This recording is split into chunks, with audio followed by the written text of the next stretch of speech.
Hello and welcome to another episode of Codo Cinema, the podcast show where I talk about movies. I'm your host, the man, the myth, the legend, the holly, the jolly Mark Codo, aka Codo Man. Well, since this is the month of December, Codo Cinema has returned to Codo Cinema Christmas Month. Feels very good, right?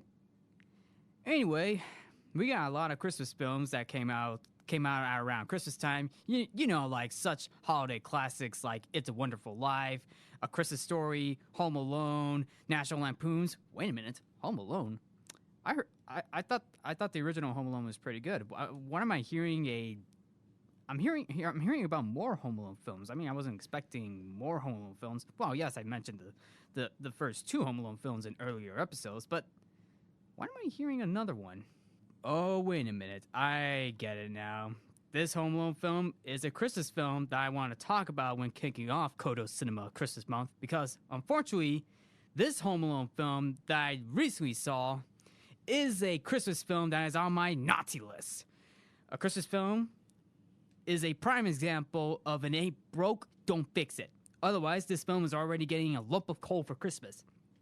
In case you're already wondering what I just mentioned already, the new Home Alone film. Well, actually, no, just Home Alone. But it's the new Home Alone film titled Home Sweet Home Alone.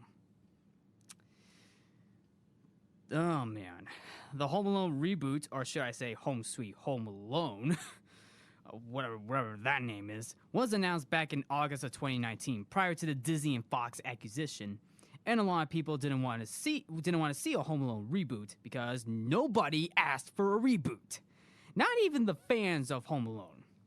But somehow Disney did it for the money. Well, knowing how Disney does it with their reboots, they do make a lot of cash. But for Home Sweet Home Alone, it was pushed to Disney Plus. That is right. They pushed the new Home Alone film to Disney Plus. Well, at least they were smart enough not to put it in theaters. So there is that. The film Home Sweet Home Alone. It probably would have been Home Alone 6, but Home Sweet Home Alone, okay. Is a 2021 American Christmas comedy film. Is directed by Dan Mazur, with a screenplay written by Mikey Day, Streeter Sido. By the way, Mikey Day is a writer for Saturday Night Live, while Streeter Sido is one of the few co-writers and director was a writer as well, but I think he's also a director as well. He's pretty much well known for college humor. That one website, the one YouTube website for some of the fantastic humor for college humor. And Dan Mazur, well, he's a writer and director, pretty much well known for the Borat films. For the Borat films, I mean that seems beyond how he was selected to direct a new Home Alone film. Seems a little odd, but I can't argue against that. So anyway, yes. Yes. Nobody asked for a Home Alone reboot. I'm telling you this right now. I didn't even ask for this. I didn't even ask for a Home Alone film reboot. Not even the fans, as I mentioned. But that wasn't until August 6th of 2019 when Disney CEO Bob Iger announced that a new film in the Home Alone franchise titled Home Alone was in development. Well, it's actually Home Sweet Home Alone, so yeah. They got cast members including Archie Yates, Rob Delaney, and Ellie Kemper. They were announced as the stars of the film. And of course, Macaulay Culkin denied his involvement in the film. So Macaulay Culkin, who played Kevin McAllister in the first two Home Alone films, was not involved in this film. Although he did say he denied his involvement. Unfortunately, Kevin's brother Buzz McAllister, being played by Devin Rattray, is also in the new film. So they could get Kevin in the new Home Alone film, but they got his brother Buzz to be in a new Home Alone film. How does that make sense? I don't understand that. And in case you're all wondering if I have seen this film, the new film for Home Alone, I have. And boy, we are good. Oh boy. This is a hard one to go through. So, and for those of you who have seen the film and have different thoughts on the film, that's totally okay. For me, this is an opinion based. This is opinion based for me. So I'm just saying this is an opinion based film that I've seen. This is a film that I saw, and I'm just gonna go on a limb and say I did not like this Home Alone reboot. I mean, I didn't like it. I didn't like it. But for those of you who have seen the film and liked it, that's totally okay. Hey, I respect your opinions. But for me, this is for my own opinion. I did not like this film. Even from the trailer that came out on October 12th of this year. Oof.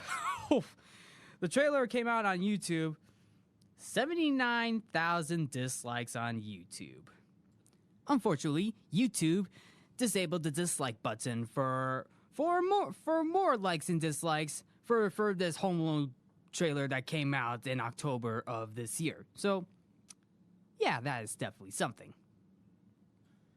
As I mentioned, Archie Yates, Rob Delaney, and Ellie Kemper are the stars of the film.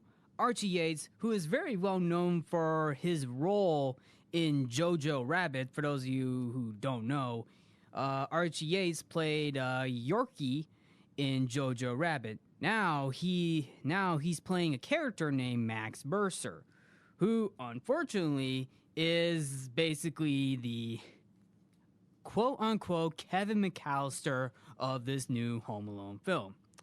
And let me be honest, I'm just saying this to be honest.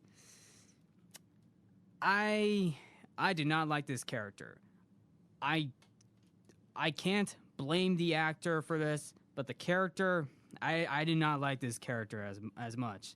I mean, for Archie Yates, I could tell he's trying his best. He's definitely trying his best, but especially when he's in a film that is being distributed by Disney. Well, technically 20th Century Fox or 20th Century Studios, but since now Disney owns Fox, so technically this is now a Disney film. So, I gotta give Archie Yates a little respect here. I gotta cut him some slack. So he was trying his best for the role. I mean, but some of those lines in that film, oof, I did not like. Rob Delaney and Ellie Kemper they're basically the villains in this film, or should I say, they're more of antagonists in this film. And Rob Delaney plays Jeff McKinsey, while Ellie Kemper plays Pam McKinsey. So as a husband and wife duo, kind of like how Harry and Marv, even though those two were criminals, but at the same time, the film is trying to make the audience feel for Jeff and Pam. So basically, they want us to sympathize with the villains in this film. Now, that's not a bad thing. I don't. That's not a bad thing in my opinion, because there has been other films where you sympathize with the villain a little more. Kind of like the Joker in the 2019 Joker film. He had a backstory of how he became the Joker, and we sympathize with the villain. We sympathize with the villain. I mean, we feel his pain, his past. I mean, it's rough. Even Thanos in Avengers: Infinity War. I mean, he had a goal in mind to wipe out half of humanity. I mean, he was a villain to sympathize with. But for these two, for Jeff and Pan, I mean, as much as I want to sympathize with them, but it's just the writing for this film. I did not like the writing for this film, especially for these characters. I mean, for what they're trying to go for, they're trying to aim for a comedy level, but I feel like the comedy feels toned down and tamed. This is like tamed comedy. I mean, yeah, the original Home Alone film that came out in 1990, which was directed by Chris Columbus and written by John Hughes. Let me say that again. Written by John Hughes. John Hughes, the coming of age, one of the coming of age directing legends who has wrote some of the greatest coming of age films of all time, including Home Alone. I mean, the 1990 Home Alone film, it wasn't perfect. It wasn't a perfect film. I mean, it wasn't well received, but over time, it got better over time, and is considered by many to be a Christmas classic. Home Sweet Home Alone, I mean, it seems like they were trying, but it's under the Disney banner, and it's like they're trying to. It's like they're trying so hard, but at the same time, it's like Disney tamed down the comedy so much that I can actually get into this film. I mean, even for Max, right out of the gate, especially when he is with his mom. His mom is named Carol. They were there in one scene. They were at an open house where, well, obviously they were doing an open house, and somehow Max had to go to the bathroom. Their argument came out of nowhere, and especially when, oh boy, this got me cringed. Especially when Max Mercer calls out his mother by calling out her name, Carol Mercer, and I was like, okay. How is that supposed to be funny? That's not even funny. How can a kid like Max Mercer just call out his mother's name like that? Calling out his mother's name like that. That's just a slap. That's just a slap right there. You don't call out your parents like that. That is not good. That is not good. That is not a good sign right there. And speaking of parents, I mean, we barely get to see the parents in this film. Well, besides the mom, we barely get to see the dad in this film. Even Max's uncle and kids, we barely see them in this film. Even Chris Parnell plays Uncle Stu Mercer, and he is another uncle of Max and the brother of Blake. And I'm pretty sure Blake is the husband to Carol. No. That's Mike Mercer. No, that's Mike Mercer. Mike Mercer is the husband to Carol Mercer, and Mike Mercer is being played by Andy Daly. So yeah. But going back to Chris Parnell, I mean, I barely see Chris Parnell in this film. Only for like a couple of scenes in this Home Alone reboot. Now, going to the family side in the 1990 film, I mean, true, yes. I mean, we barely see the kids in this film, but we see them more in this film because in the 1990 Home Alone film, we barely see them, but we get to know them more in that film. I mean, as I mentioned, Buzz is the older brother of Kevin McAllister. I mean, he was a bully in the first Home Alone film, even the second one as well. But but there's also more kids in the earlier films. I mean, in the earlier Home Alone film. I mean, besides Buzz, we even get Uncle Frank. I mean, Uncle Frank, probably one of the more memorable uncles in the earlier Home Alone films. I mean, Uncle Ray is basically Peter McAllister's rude older brother. Basically, Peter McAllister is also the husband, the father. I mean, the father in the first Home Alone film. And he was being played by, and Peter McAllister being played by, what is his name? I mean, what is John Hurd? John Hurd was Peter McAllister, Kevin's father, with Catherine O'Hara playing Kate. Kate is the mother to Kevin McAllister, and Uncle Frank, Jerry Bandman. That is Uncle Frank. That is the actor who played Uncle Frank, and boy, he was pretty rude. I mean, we even get other siblings in the first Home Alone film, like Megan, Gus. I mean, including Jeff, Heather, Sandra, and including Rod. Fuller, I remember Fuller pretty well in the first two Home Alone films. Fuller, the one who drinks a lot and wets the bed. I remember that one pretty well. and of course Tracy, Kevin's older cousin. So yeah, those are some of the names that I can remember pretty well from the first Home Alone film. In this new one, I barely know anybody because of the way of how it's shot and how it was written. Now, for a reboot like this coming out of Disney, especially from Disney's past reboot films, they do rush in a lot of their reboots. And while not all the reboots from the live action Disney films are bad, not all of them, there are definitely some reboots where they go out too fast, and we don't even have enough time to be introduced to these characters.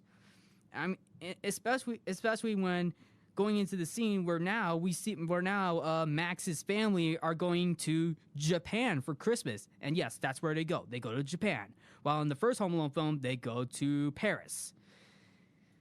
Now, this is where a part of the film gets me to roll my eyes out.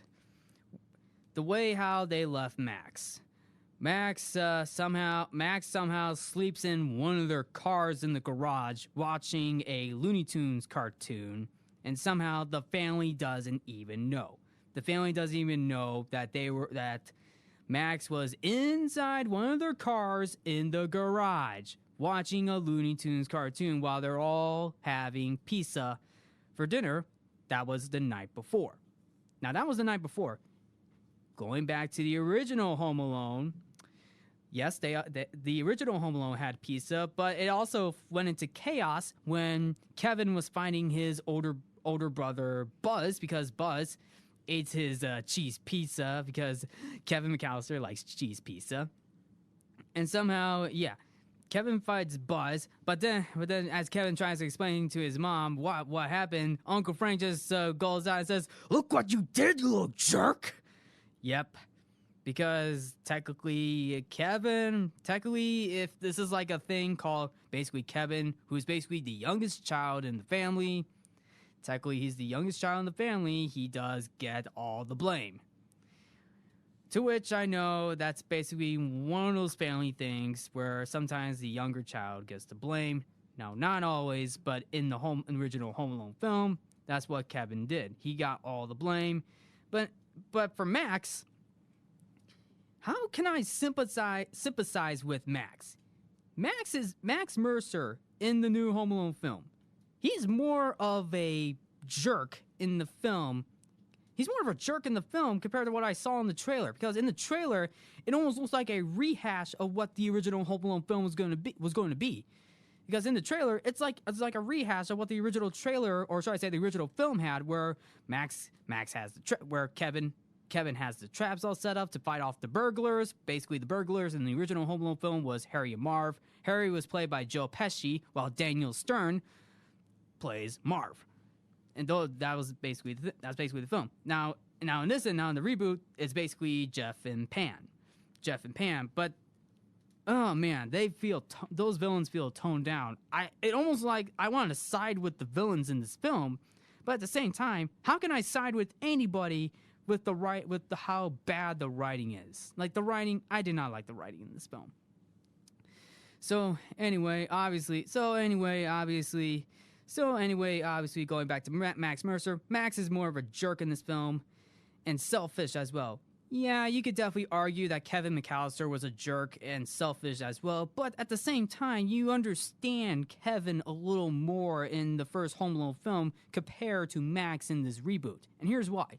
Because Kevin, being the younger child and the only person to be blamed in that film, you feel for him, like even though he feels more like a dum-dum, even though he's acting up, but you feel for Kevin in that film, especially his argument with his mom. Yeah, especially with his argument with his mom. And the fact is, like, especially when Kevin was about to go upstairs to the third floor of the room, he tries to apologize to his mom, but his mom was like, "It's too late, go Kevin walks upstairs and says, "Everybody in this family hates me." Then Kevin's mom was like, "Well, maybe you should ask Santa for a new family." But the fact is, Kevin goes out into a little bit of an angry tantrum and says, "I don't want any family. Family sucks." Wow.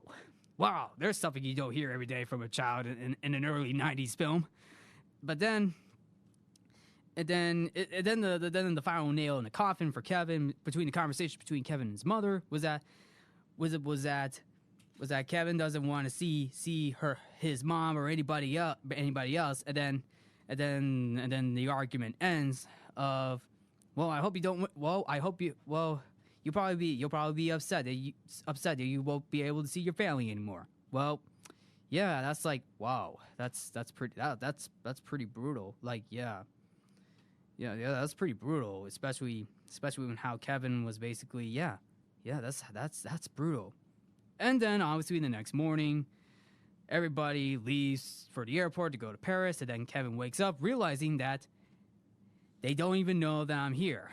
Or should I say, I made my family disappear.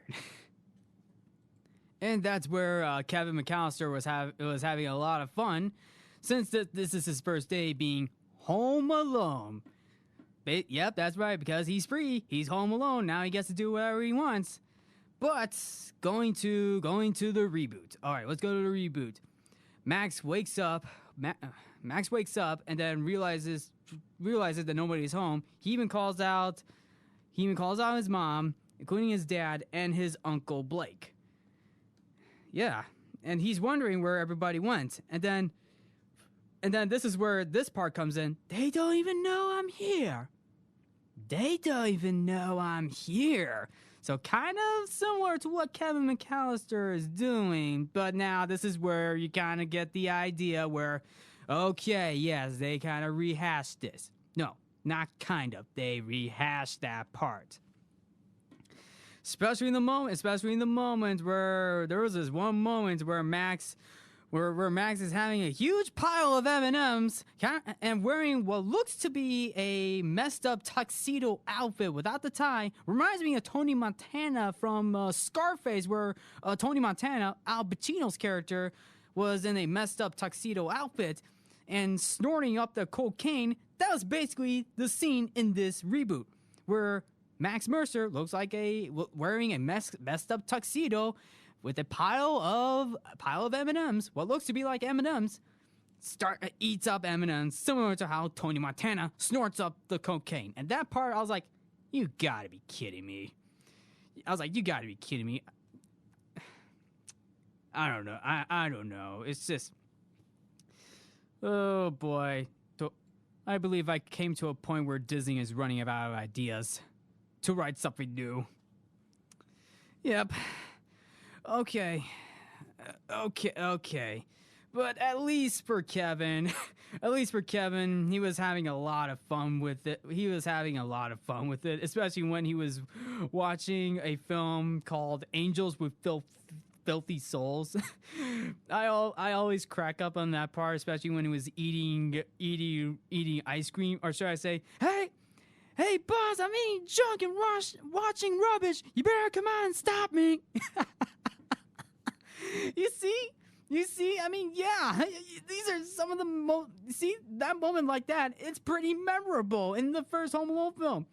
I can't even point out any memorable scenes in the new reboot. Okay, so as I mentioned about the villains, Jeff and Pam, they're basically, as I mentioned, they're basically a couple, or a married couple, who are trying to sell their house, but somehow they didn't tell their children. Wow, they have children? Well, actually, that's definitely true since they are parents, but so basically their children, Abby and Chris. Somehow Jeff lost his job and Pam's salary is not enough to keep their home. And to make matters worse, Jeff's more successful brother, Hunter, including his brother's wife, and their son came to stay for Christmas. Now, that's not a bad idea. Knowing that the antagonist, one of the antagonists, has a family, so that's still not a bad idea. At least that's not a bad idea. But like I said, the writing in this film does not help. So anyway, So anyway, somehow one of the ways that Jeff was trying to save the house was to sell what looks to be a doll. What looks to be a doll, which is the MacGuffin of the reboot. And I could be wrong. I think it's an ugly little boy doll. That was worth $200,000 in that film, in the reboot. But somehow he believed that Max was the one who stole the doll. And I was like, why that little kid? That little kid. Because at one point I thought that was the plot of the film. Get the doll back from Max. I was like, oh boy, now I can understand why the villains in the film are trying to rob the house. Well, technically not rob the house. They're trying to break into the house. Well, trying to break into the house and retrieve the doll back. That's basically the plot of the film, trying to get the doll back. But there was a cop-out, and I will get to that pretty soon. So anyway, Jeff and Pam trying to go to Max Mercer's house to get the doll back, but somehow Jeff warns his wife that there's basically an alarm, and there's an alarm, and they went inside. Jeff is like, and we're criminals. I was like, oh boy. And then the alarm goes off, and somehow one of the police officers shows up, and it turns out one of the police officers is Buzz McAllister. That is right, folks. They got Buzz McAllister in the Home Alone reboot. They got him back. He's a police officer, and he's still a bit of a jerk, just like in the first Home Alone film, but as an adult. In fact, since I now mentioned Buzz, let's go. I'm going to go to that scene. I'm about to explain that one scene where Buzz is sitting in his police car eating what looks to be a burrito, watching a video, and then getting a notice from one of the officers that one of the home alarms went off at one of the houses, or should I say they want Buzz to check on the kid Max, because somehow the parents realized when they got to Japan that Max is home alone. Yeah, that's basically, yeah. They didn't realize that on the plane. They realized it when they got to Japan. So anyway, going back to Buzz. For Buzz, he's sitting in the car eating a burrito, talks to one of the officers that it was a prank call. Really, a prank call, huh? And this is where in my opinion, this is the only scene that I actually liked in this film. It's the moment where Buzz talks to the officer and explains how he and his family left his younger brother Kevin McAllister home alone twice. And this is where it got me interested. Like, so I'm actually kind of surprised where they actually mentioned the first Home Alone film where Kevin McAllister was left home alone, and then Buzz explains to the officer, we left our younger brother Kevin home alone by accident twice. And then he even tells, and then one of the officers is like, "Are you sure?" And then Buzz is like, "Yeah." And the Buzz was like, "Yes, Buzz is definitely sure," and he knows it for a fact. And also, Buzz McAllister also noticed that there is a McAllister home alarm system. So yes, Max Mercer's house has a McAllister home alarm system. Oh, coincidence? I don't think so. Yeah, because Kevin McAllister definitely says coincidence. I don't think so. You see, this is actually one to see the fact how Buzz explains to one of the officers that about his younger brother is actually one of the few good scenes in this film and in this reboot film that I actually like. But why have Buzz McAllister and then not have Kevin McAllister in this film? I mean, hey, I give respect to Buzz for showing up in this film. That's great. But if you're gonna have a Home Alone film reboot and mentioning the first Home Alone film, why not have Kevin? Where was Kevin McAllister? I mean, I know Macaulay Culkin denied his involvement, but if there was gonna be a Home Alone reboot, why not have have one of Kevin McAllister's kids? Why not Max? I mean, how come Max wasn't one of Kevin McAllister's sons. That probably would have been his son. That probably wouldn't have been in the idea of the film. But nope, that's not what Disney did. All right. Moving on. Also, as Buzz was about to go back to the house, he fakes in and was like, nice try, trout sniffer. Get it? Because Buzz McAllister called Kevin McAllister a trout sniffer in the second Home Alone film. Yep. By the way, do you want to know the real reason why Max Mercer wants to set the traps for Jeff and Pam? Well, it turns out Max overhears a conversation between the two about getting an ugly little boy. But the real reason is Jeff and Pam are trying to get the ugly little boy doll. So it's technically the doll, but Max Mercer thinks otherwise. Nope, they want to get an ugly little boy, and and he believes that it's him because he believes Max believes that he is an ugly little boy, which is not true according to Jeff and Pam. They're talking about the doll. Yep, they're talking about the doll. So anyway, Carol, Max's mom, tries to buy a ticket to head back home, but somehow we get this another scene where in the first film, Kevin McAllister's mom explains to one of the flight assistants at the desk that Kevin's mom is trying to get back home to Chicago to see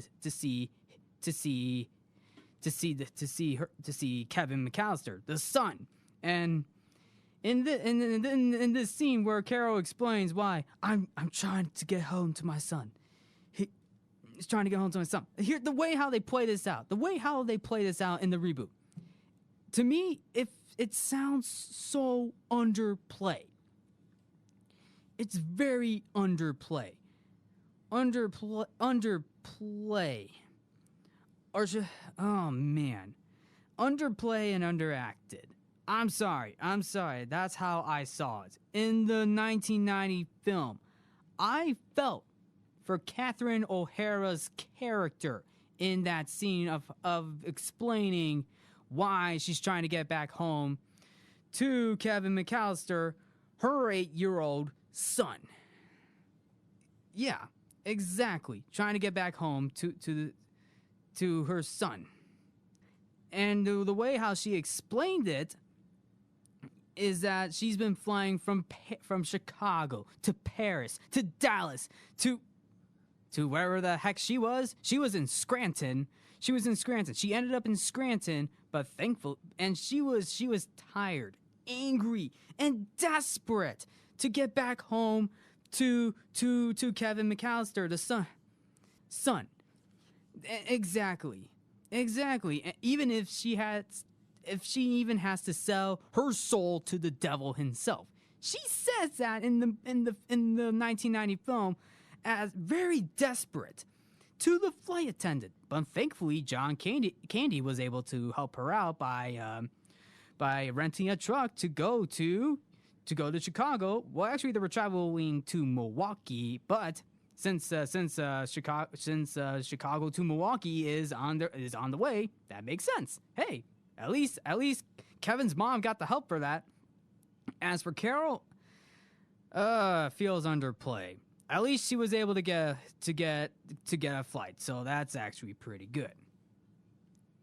So anyway, the villains. Should I mention Harry and Marv? Harry and Marv in the original Home Alone film, they're easily probably two of the most memorable villains in any Home Alone film, with the exception of Joe Pesci trying his best not to curse. Obviously the best part, even though he's trying so hard, including Daniel Stern, who is basically pretty funny in the first Home Alone film. At least there were definitely attempts where at one moment they tried to go to the house, but somehow realizes that they believe that everybody was back home. but that was a cop out, because thankfully Kevin McAllister was able to plan ahead. to create a fake party to let the Harry and Marv know that they're home, which is not true. But for Jeff and Pam, they're trying desperately to get the doll back.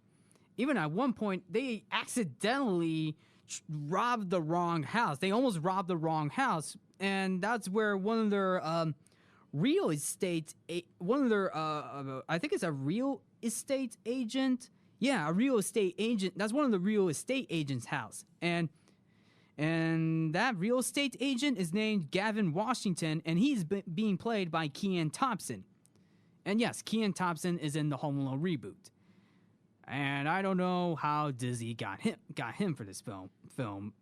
I do not know. And for the record, not every character in this new Home Alone film is funny.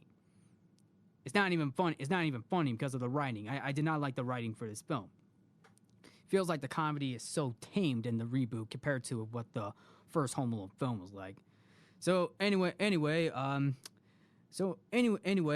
the traps. So let's go to the traps. Let's go to the traps section. So Max Mercer sets up the traps, which seems more deadly compared to what Kevin McAllister had in the first Home Alone film. But unfortunately, like soda bottles are full of Mentos, making the road slippery. Like, how did Max Mercer did this? I don't know. Including one moment where Max has what looks to be a shotgun full of pool balls that he actually uses and hits Jeff over the head with it. Let me say that again. Max Mercer shoots Jeff's head off with what looks to be a machine gun pool ball. That would have killed him immediately. And I was like, oof, that did not sound right.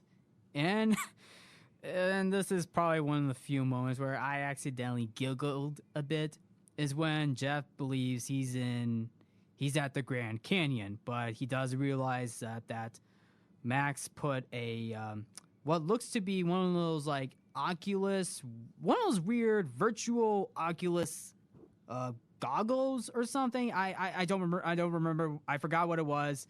It's like one of those like virtual reality goggles where you think you're in that world, but it's not. And that's what Jeff believed. Believed that he thought he was at the Grand Canyon doing his best to avoid falling down. To be fair, that was kind of funny, but still.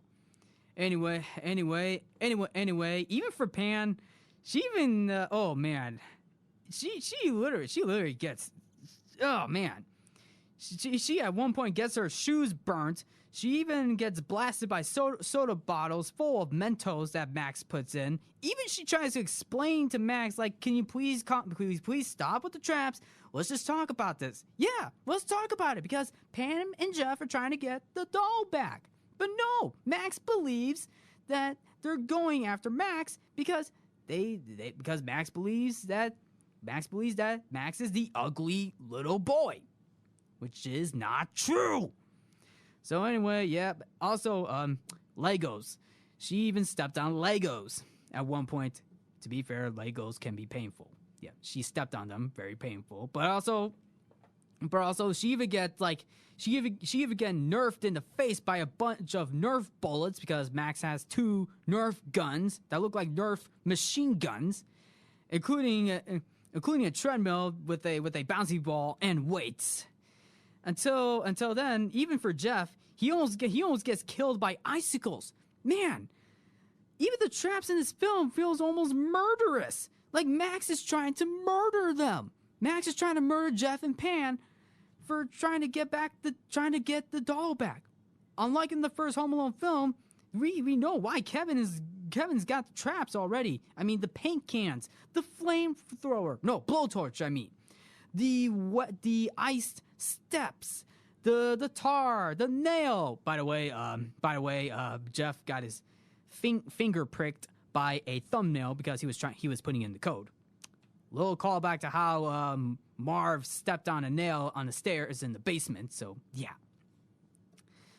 By the way, there was no blowtorch in the reboot. I missed the blowtorch. The blowtorch is my favorite Home Alone trap in the Home Alone film. In the Home Alone films, especially when Joe Pesci tries his best not to curse. Yeah. All right, so anyway, we even come to a point where Pam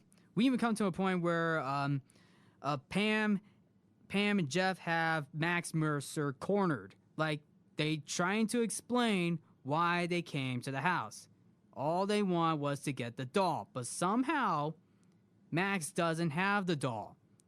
Max stole a soda can from from the house that Jeff and Pam were living at, because somehow Jeff has a case full of sodas, and somehow, surprisingly, Max steals a soda.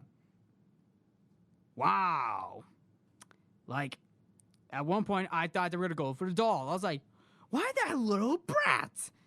That kid stole a doll from them. I was like, oh, wow. But then I was like, that felt like a lazy cop-out to me. Okay, you know what? Okay, but you know what? Just to, long story short, somehow, Jeff and Pam's nephew, Ollie, had the doll the entire time. Like, how? How? I don't know.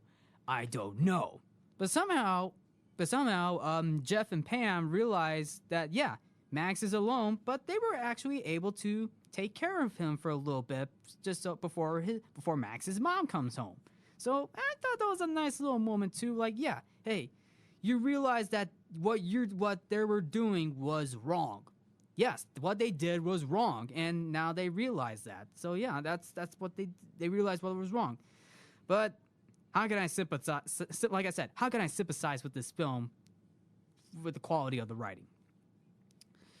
Okay, so anyway, getting to the end of the film, Max's mom comes back, sees Max, and then somehow the two actually come home to a messed up house. Yep. And then Max tries to explain to his mom, but unfortunately, we get another scene where Max and his family come to have a Christmas dinner with Pam and Jeff, and I am not gonna lie, that's actually a pretty nice moment. You know, sometimes it's like when the hero and antagonist realizes, yeah, this is wrong. You kind of want to side with that. It's okay, that's not a bad thing. But as I mentioned a lot, the writing in this film was not good. In the Home Alone film, the original Home Alone film that Chris Columbus did, the director Chris Columbus with John Hughes, who wrote the original film. And by the way, John Hughes was also credited for the story. Like, well, I can see John Hughes being credited for based on, which is fine, but for story, not for this reboot. For the original, yeah. So anyway, at least in the 1990 Home Alone film, like the mom, both Kevin's mom and Kevin see each other again, and it was a very light-hearted moment and sad too, because they both realized that, yeah, what they said to each other was bad and wrong, and it hurts too. But the fact is, Kevin's family were more jerks in the first Home Alone film. I mean, yeah, they were jerks, but at the same time, the mom realizes, Kevin's mom realizes as she is trying to get home to Kevin that she loves Kevin so much. Even Kevin himself, yeah. Even Kevin's like, Kevin's like, yeah, parents were jerks, but you know what? At the same time, they love you. Kevin's like, yeah, he misses his family. Well, except for his uncle, though, Uncle Frank. And you can argue Buzz as well, because Buzz was more of a bully in that film. But, you know, sometimes they do get along at the end of the film. Until Buzz realizes that Kevin trashed his room.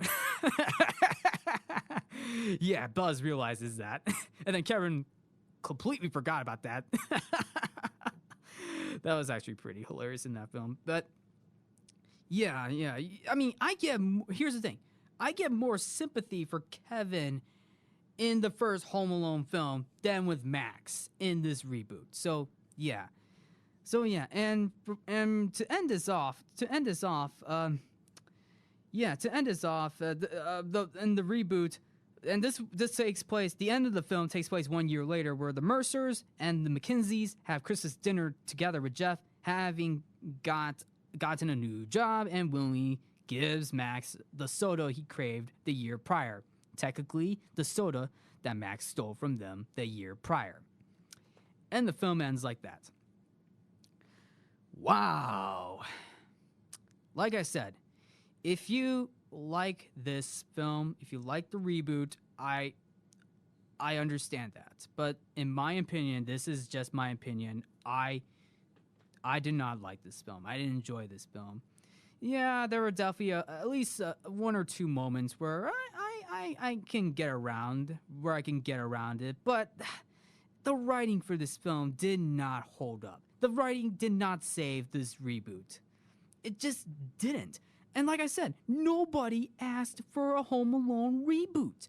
I mean, even if Disney wants to reboot the do a reboot Home Alone film, I mean, why not have Kevin McAllister as an adult, realizing that one of his kids is home alone, whether it was his son or daughter? I mean, I wouldn't mind that, but at least it will be something new and kind of calls back to the original Home Alone film. But this is not what this reboot did, except for the moment where we get to see Buzz McAllister. Buzz McAllister was the only thing in this film that I actually liked, and calls back to the original Home Alone film, where Kevin McAllister is successful and owns a business called McAllister's Home Alarm System.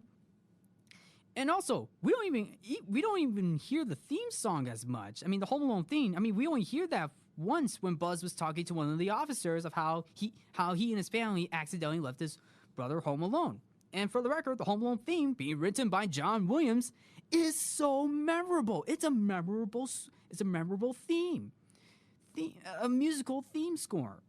And John Williams did the Home Alone theme for the first two Home Alone films. Now, the score was written by John Debney, and I mean, I will say this: he does bring a pretty decent take, but still, the score was pretty forgettable for me. And I'm sorry, I know, even though I probably should not criticize musical scores, but I don't remember anything memorable for the music in this new Home Alone reboot from John Debney.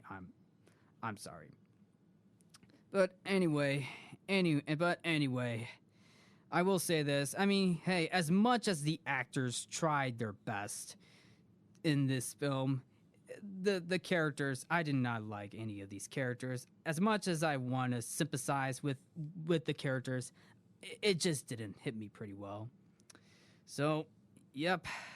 So there you have it. There's my review of Home Sweet Home Alone. Like I said, if you like this film, that is totally okay. But for me, in my opinion, I did not like this film. So anyway, thank you for tuning in to Codo Cinema. I'm your host, Mark Codo, aka Codo Man. Remember to watch movies and stay positive.